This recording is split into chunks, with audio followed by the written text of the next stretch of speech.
एक छोटे से गांव के पास चंडीगढ़ के जंगलों में रहता था एक जिद्दी और मेहनती आदमी, पुष्पाराज। सुबह की धूप जब पेड़ों के बीच से छनकर आती तो पुष्पा अपनी कुल्हाड़ी उठाकर जंगल की ओर निकल जाता। उसका काम था चंदन की लकड़ी काटना। पसीना उसकी कमाई थी और सपना था एक दिन बड़ा आदमी बनना। पुष्पा अक्सर कहता था, गरीब का पसीना ही उसकी दौलत है, लेकिन मैं एक दिन इस पसीने से अपना राज बनाऊंगा। गांव वाले उसे पागल समझते थे, लेकिन पुष्पा को परवाह नहीं थी। वो जानता था कि मेहनत से ही किस्मत बदलती है।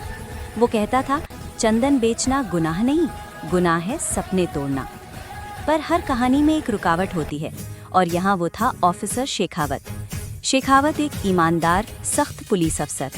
जब उसे पता चला कि पुष्पा जंगल से चंदन काटता है तो उसने कसम खाई, मैं इस आदमी को कानून के आगे झुकाऊंगा।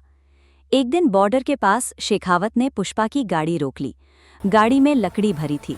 शेखावत ने कहा, पुष्पाराज, ये सब गैर कानूनी है, तू ये धंधा बंद करेगा। पुष्पा मुस्कुराया और बोला, कानून कानून जंगल की हद जानता है, पर जंगल पुष्पाराज का है।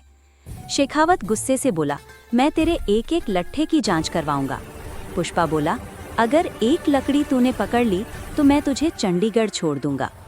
हवा में धूल उड़ी, दोनों की आंखें टकराईं। पुष्पा का ट्रक आगे बढ़ गया, शेखावत ने पीछा किया। रात का वक्त था। पुष्पा अपनी लकड़ी ट्रक में भरकर बेचने जा रहा था। सड़क के बीचों बीच शेखावत खड़ा मिल गया। उसने गाड़ी रोकी और चिल्लाया, पुष्पा, अब भाग नहीं पाएगा। पुष्पा नीचे उतरा, मुस्कुराया और बोला, अगर तुझमें दम है तो एक लकड़ी पकड़ के दिखा। शेखावत ने लकड़ी उठाई, लेकिन वो नकली लकड़ी थी, सिर्फ लाल रंग से रंगी हुई। असल चंदन की लकड़ी तो पहले ही पुष्पा अपने ठिकाने पर भेज चुका था। शेखावत हंसा और बोला, मैं जीत गया पुष्पा, मुझे असली लकड़ी मिल गई। पुष्पा ने पीछे मुड़कर कहा, असली या नकली, देख ले अब कौन किसे रोकता है। और तभी धमाका, वो लकड़ी फट गई। आसमान में आग और धुआं भर गया। शेखावत गिर पड़ा, पर उसकी आंखों में अब भी हिम्मत थी। पुष्पा ट्रक स्टार्ट करता है और धीरे धीरे आगे बढ़ जाता है। उसकी आवाज गूंजती है, पुष्पा नाम सुनकर फ्लावर समझा क्या, फायर हूं मैं। अगली सुबह पुष्पा अपने गांव लौटता है। वहां उसकी प्रेयसी श्रीवल्ली उसका इंतजार कर रही होती है। वो उसकी चोटें साफ करती है और कहती है, हर जंग जीत लोगे तो भी सब कुछ खो दोगे पुष्पा। पुष्पा उसकी आंखों में देखकर कहता है, जो खुद को हार दे वो पुष्पा नहीं हो सकता श्रीवल्ली।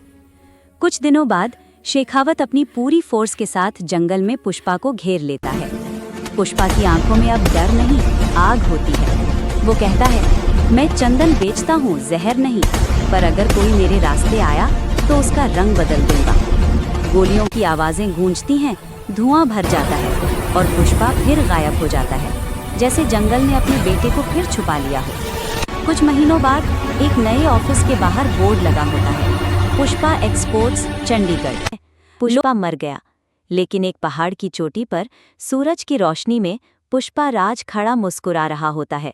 वो धीरे से कहता है, जंगल से निकला था, जंगल ही मेरा राज है। और कहानी खत्म हो जाती है। दोस्तों, आपको ये कहानी कैसी लगी? अगर कहानी अच्छी लगी हो तो वीडियो को लाइक, शेयर और सब्सक्राइब जरूर करें, और कमेंट में बताइए कि आप इसका दूसरा पार्ट लव में पुष्पाराज देखना चाहेंगे। और आखिर में टैगलाइन, कानून से नहीं, हिम्मत से बनता है आदमी बड़ा।